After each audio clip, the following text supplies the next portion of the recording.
D'accord, ok, ouais. Donc c'est intéressant ce que tu dis, le fait de, voilà, de se recentrer sur quelque chose de beaucoup plus fluide et de mettre la tête dans le guidon, sur le tapis roulant en train de courir et de pas regarder le paysage à côté.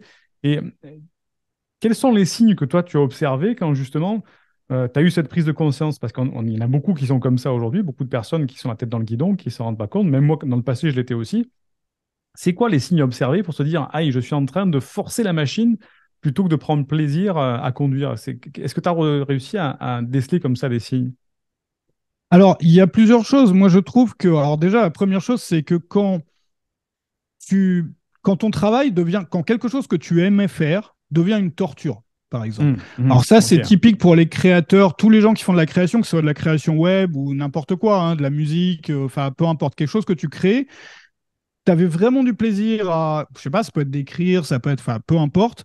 Tu avais vraiment du plaisir, c'était quelque chose que tu aimais bien, et puis tu as eu envie un jour de vivre de ta passion, en fait, de vraiment faire ça, voilà, faire ta vie de ça. Tu es content quand tu as commencé à le faire, parce qu'enfin, tu pouvais faire ce que tu aimais toute la journée.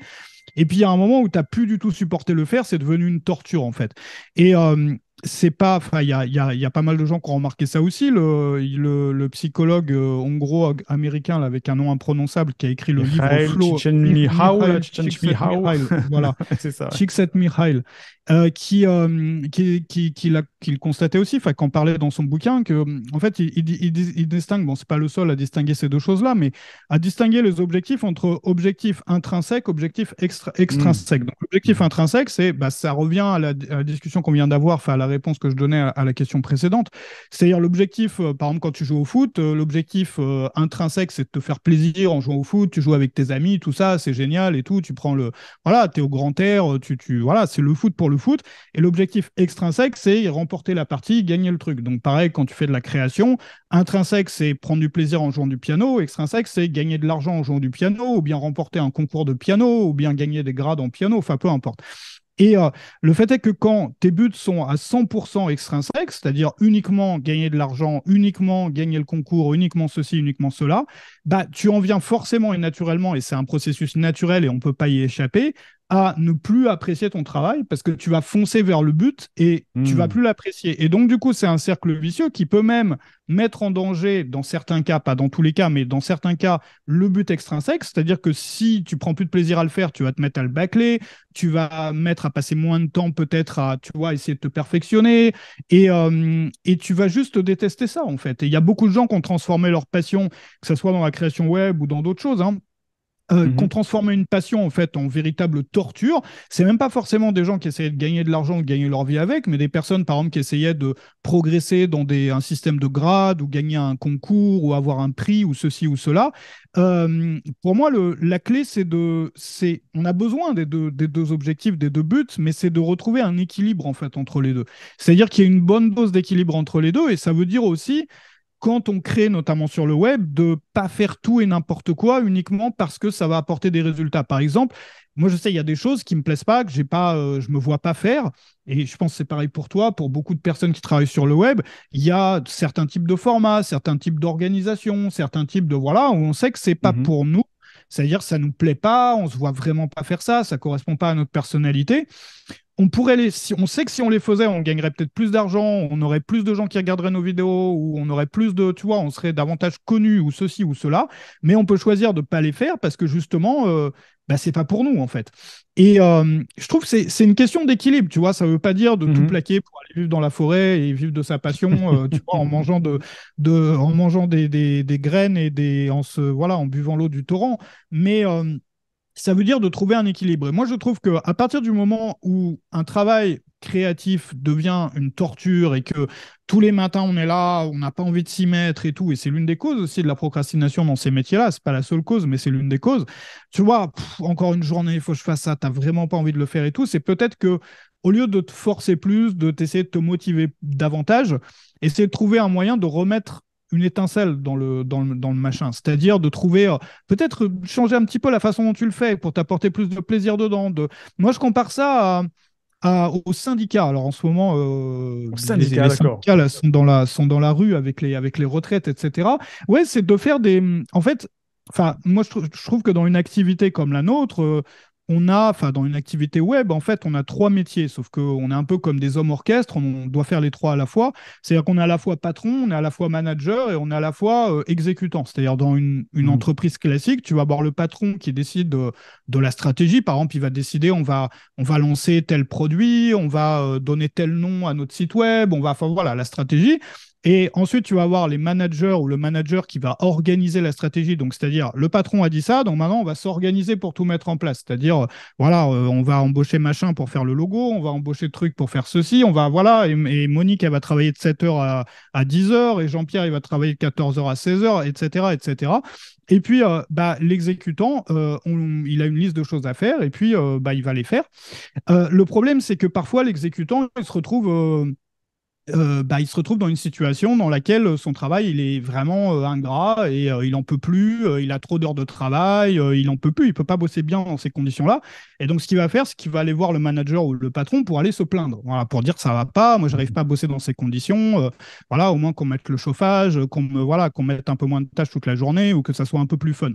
Et quand on travaille seul, on peut faire la même chose, c'est-à-dire d'avoir des points stratégie ou des points où on peut, une fois par mois, une fois par trimestre, on va faire un peu le bilan de la période passée, donc des 3 mois passés, du mois passé. On va faire le point à la fois sur l'avancée sur nos projets, mais aussi on peut regarder est-ce que moi, en tant qu'exécutant ou sur la partie où j'exécute, où je fais mon travail, j'ai été bien traité ou pas en fait.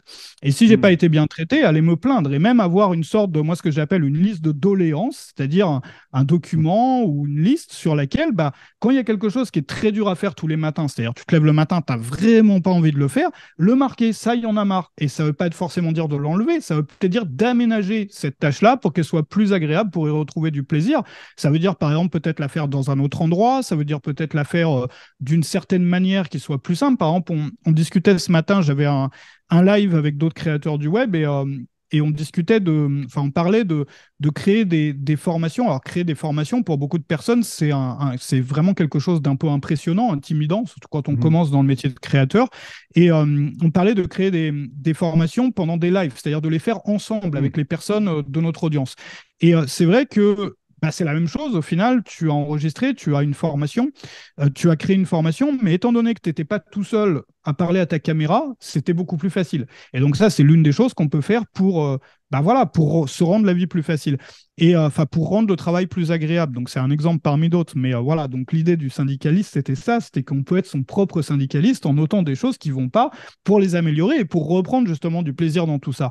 Par contre, si on n'a que le but en tête et qu'il y a que le but qui compte, on va se pousser, on va même se faire du mal parfois, même si ça peut être bon de le faire ça sur des périodes courtes. Par exemple, tu as un projet vraiment important, il faut le finir et tout, oui.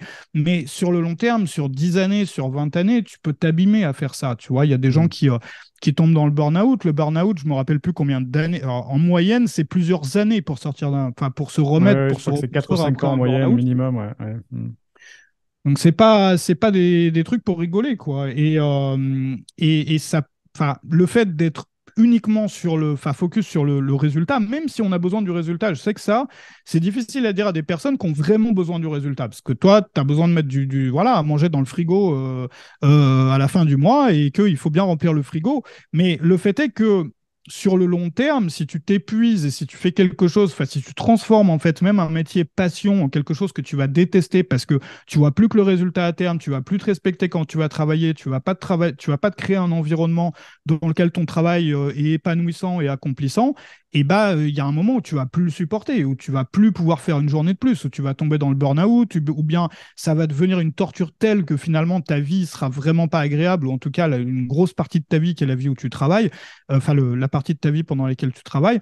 Donc pour moi c'est ça, c'est un peu le après des années à ne pas avoir vu les choses comme ça, de prendre un peu de recul sur tout ça et puis de voir que on peut travailler d'une autre façon et on peut envisager l'entrepreneuriat, en tout cas, d'une autre façon, plus, voilà, en appréciant. Moi, j'ai beaucoup travaillé sur l'efficacité au fur et à mesure de ma carrière parce que Mhm. j'avais cet objectif de compresser le travail. Alors, c'est quelque chose qui me passionne aussi parce que c'est vraiment, je suis passionné d'organisation, mais de compresser le travail pour pouvoir profiter de la vie, en fait. C'est-à-dire d'avoir, par exemple, 2 jours, même si mon travail m'intéressait et me passionnait, de le compresser pour pouvoir profiter de la vie. Parce qu'à côté, j'ai toujours eu des projets, soit de voyage, soit de construction de maison, soit de ceci, de cela.